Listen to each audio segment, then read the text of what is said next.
What's good, YouTube? Back again with another video. And in today's video, and probably my most important video, we're going to show you the differences between authentic, swingman, and replica.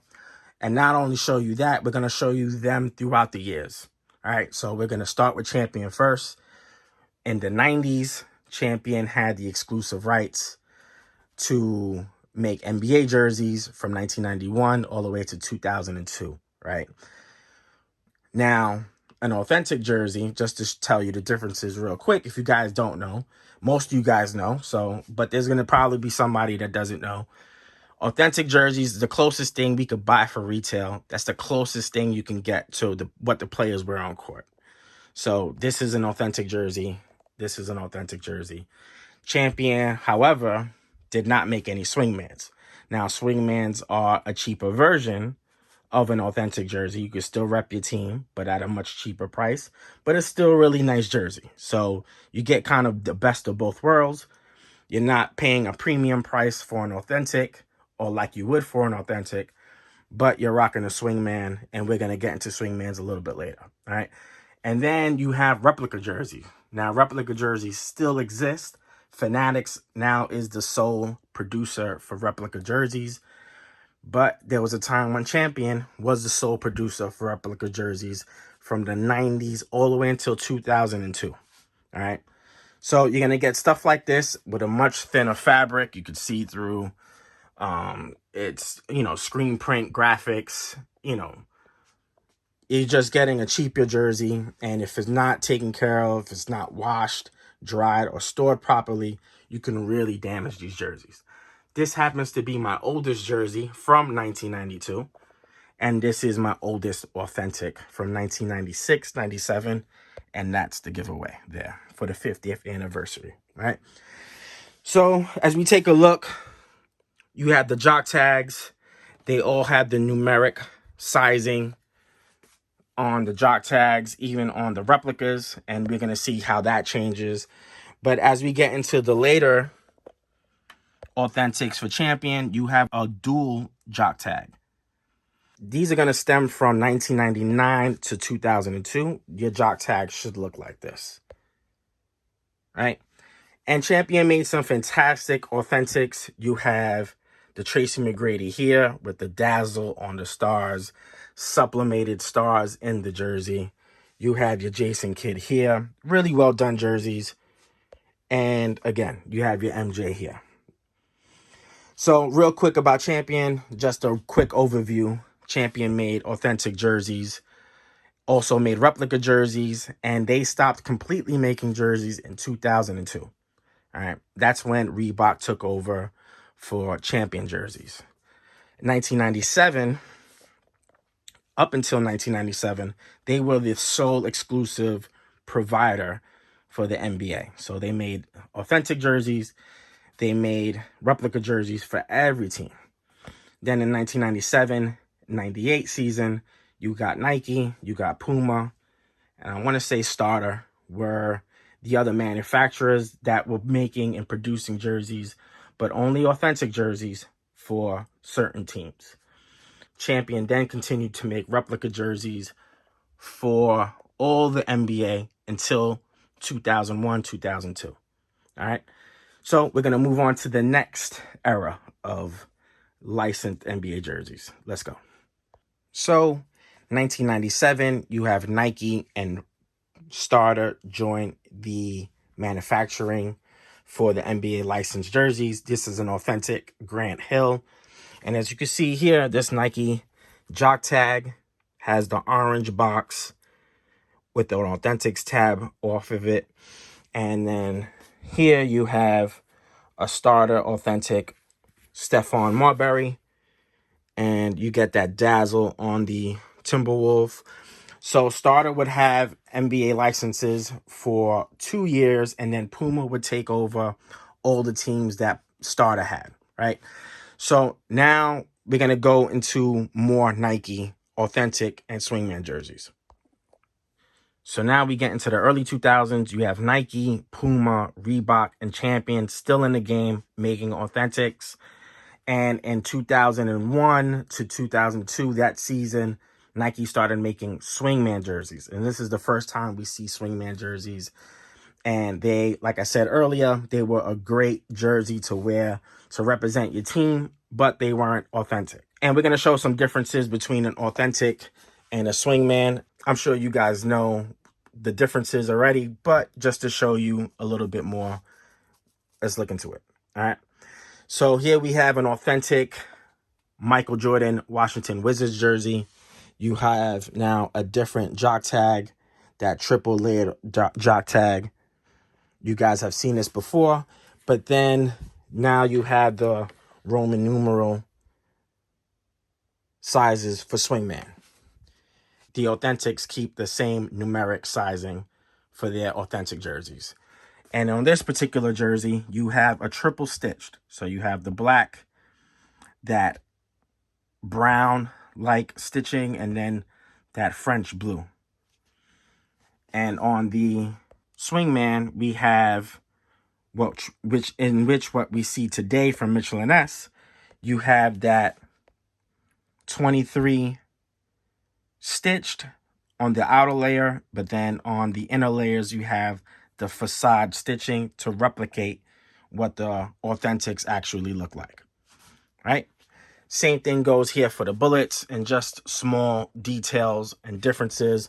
Another difference you may see here is you have that dazzled material on the side, whereas on the Swingman, it still keeps that mesh material. So it's just little differences like that. And like I said, this is going to be closer to what MJ wore on court versus the Swingman, which is different. Another difference that you will see is the Nike labeling underneath the NBA logo, right? And as we get into the Bullets jersey, you have your little ball here. This is on the Swingman and stitched really nice. Still a really nice jersey. But then on the Authentic, it's just a little bit more detail to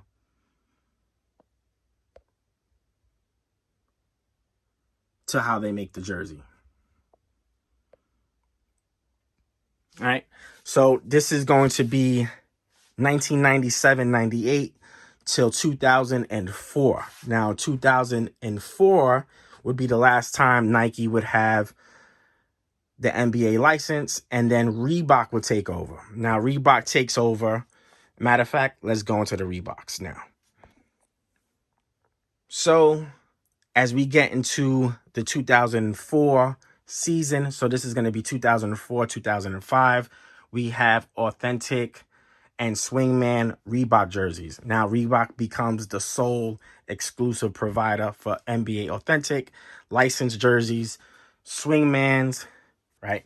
So the Authentics were really well made, and this is the first time, and I'm not sure if Nike did it, this is the first time we see the dark burgundy on the throwbacks. Now, if this is not the first time, please let me know, but this is the very distinctive and very good to tell a difference between fakes or not. And as we get into this Carmelo jersey, you have stitching just like we did on the previous Swingmans, and really, really well done. And as we look at the jock tag, and here on the Reebok Swingman, we get some nice additional information. We get an additional Hardwood Classics tag, and also the year this jersey represents. And now you get the Authentics with the Denver Nuggets logo and the Reebok apparel. Length +2, and we get a nice little NBA logo on the side of the jersey. And as we get into the D-Wade Authentic Reebok, we have a size 52. I actually purchased this jersey directly from Mr. Throwback himself. You get that nice double stitched on that dazzled material. And of course, Dwayne Wade would win his championship wearing the Reebok Authentic, which is super dope to have this jersey pretty much come out the same year that Dwayne Wade won the finals in 2006. And we see the Wade on the back, beautifully done. And as we get into the Jason Kidd jersey, this is a beautiful, beautiful jersey. You have that dazzled stitching, that triple layered stitch. The nets is just beautiful. And then this is the first jersey that I remember that you could see the perforations is within the design of the jersey. So that's pretty dope.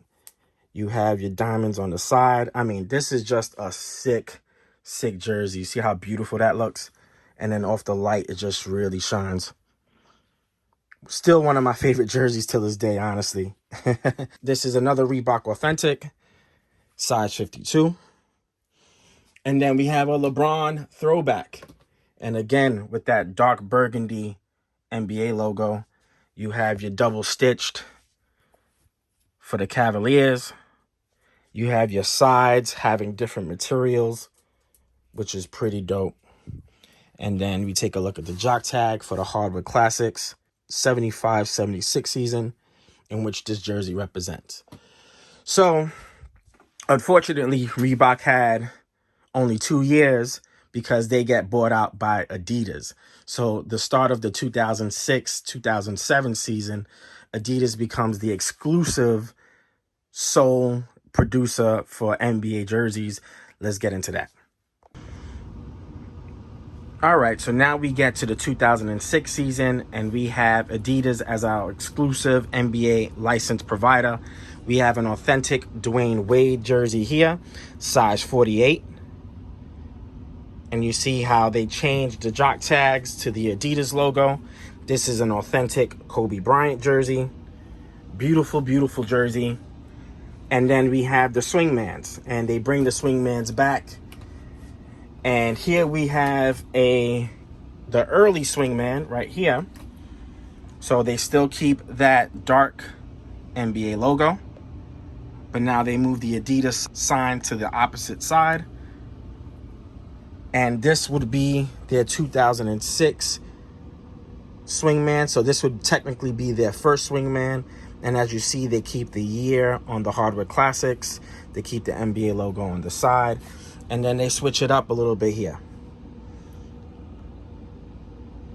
Right? So from the 2006 to 2010, this is what you get on Authentics and Swingmans from Adidas, right?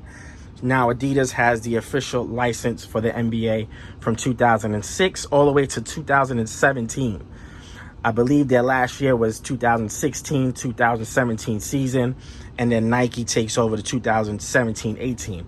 But before we get into Nike, we're going to go through some of the other Authentics that Adidas had during this tenure. All right, let's go.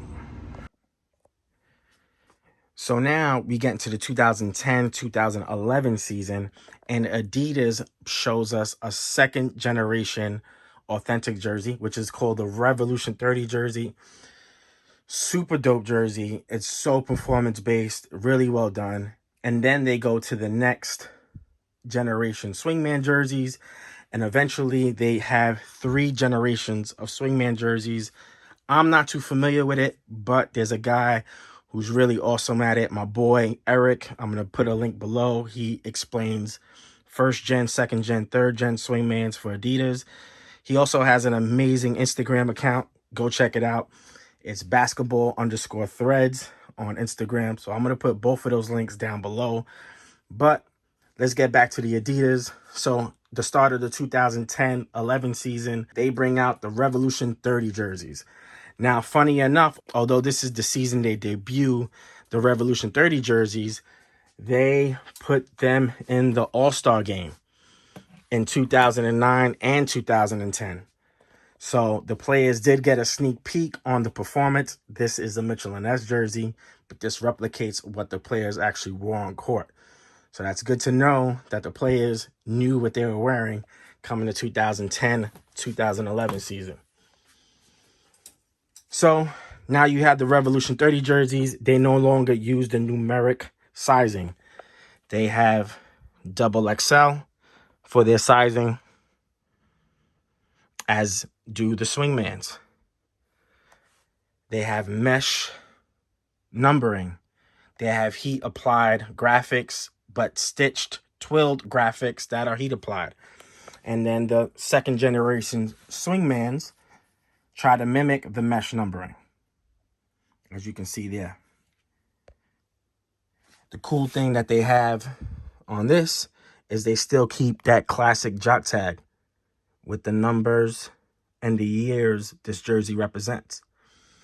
And they still keep the dark logo, that burgundy.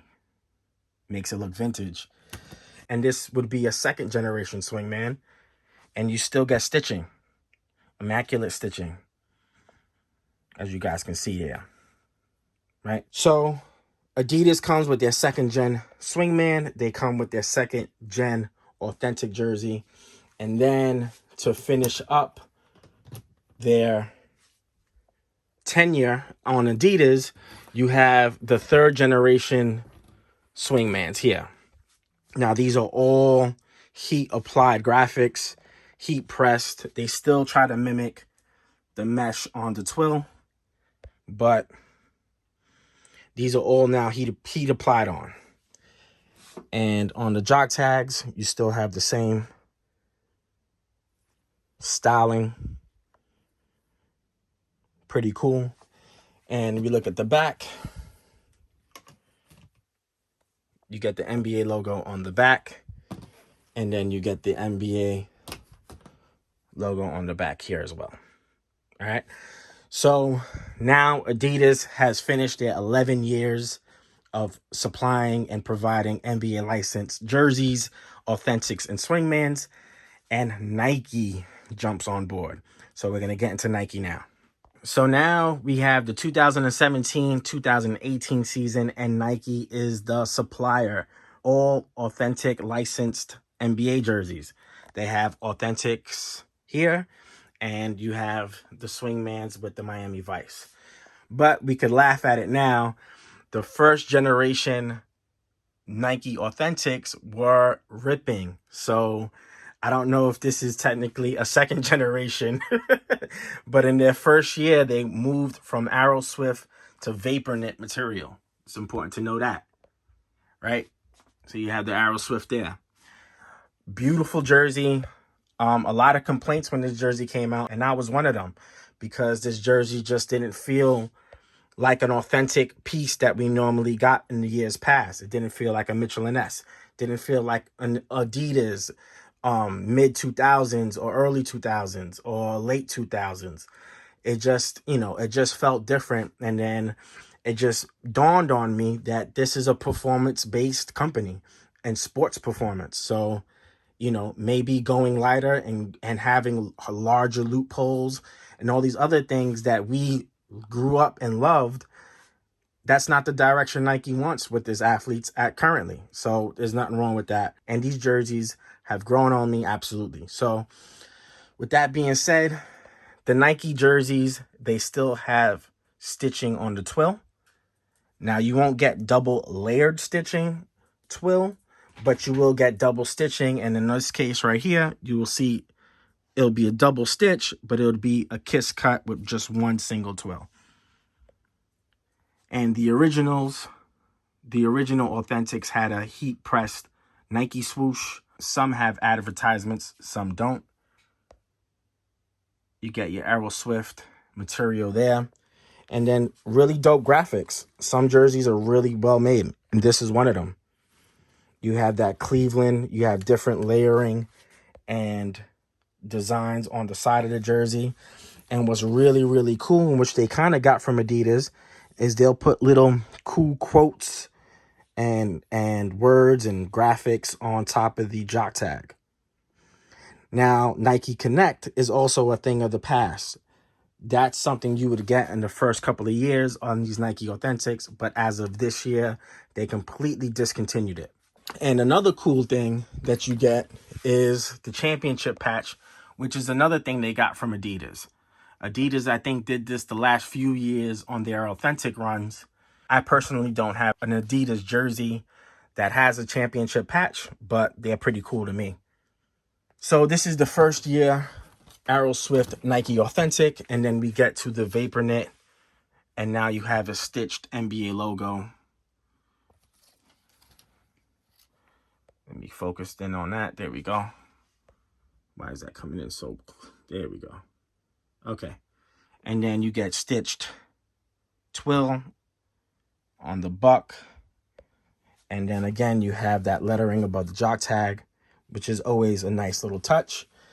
And the Bucks won one championship with Lou Alcindor and Oscar Robinson. And you get your stitching here, right? So the one thing that hasn't changed is the Swingman. Swingman has a dry fit material. They got pressed on graphics, pressed on Nike symbol, pressed on numbering. They all use the numeric sizing. This one has the Swingman tag. You can see that there. This one has the Nike Connect. And then on these here, you have the authentic tab there. All right. So this is currently what we're rocking with right now. The Nike tenure has started.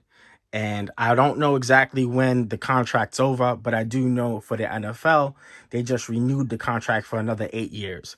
So I'm interested to see whether the NBA keeps their contract with Nike or do they move on. All right. But we're not done yet. So we got one more authentic / Swingman comparison for you, and then we'll be done. All right. Hold on. What's up, guys? So we're back for the last and final phase of this video. We have the Michelin S Swingmans, and then we have a Michelin S authentic jersey. So the Swingmans, let's talk about it. Unfortunately, they've gone to a second generation, and the second generation has heat applied graphics. I believe even the NBA logo is heat applied. Now, again, I'm going to send you a link to my boy who does the Swingman comparison between the first gen and the second gen. And he's going to explain it to you much better than I can. But I was lucky enough to get the Scottie Pippen Swingman jersey. This happened to be a first generation run, which still has stitching. Very funny how similar this is to the Nike Swingmans from early 2000s. Why they can't keep it this way baffles me. But they decided to go the cheaper route, unfortunately. So we have the 33, and you have that facade triple layered stitching. And then we get to the real authentic jersey. And you have that triple layered stitching, triple twill, super dope. Now the fabrics itself are pretty close, maybe a slight difference in the fabrics and even the trim. Maybe a little thicker on the authentic in general, but the fabric itself, the mesh itself is not much thicker at all. So they really just skip out on the stitching, the twill, and the lettering and numbers of the jersey. And as we look at the jock tag, you have a more flimsier style jock tag. And here's a little bit more weight. You could tell they put something in it. So that is that, guys. I hope you guys enjoyed this authentic Swingman replica / timeline jersey. I just thought it was fun to do, something to get out there. I hope you guys enjoyed it. Hope you guys stuck around to the end. And yeah, you know, we'll be back again with another video. And I appreciate all the love, and I appreciate all the comments and the thumbs up and all of that other shit. So with that being said, guys, we out. Peace.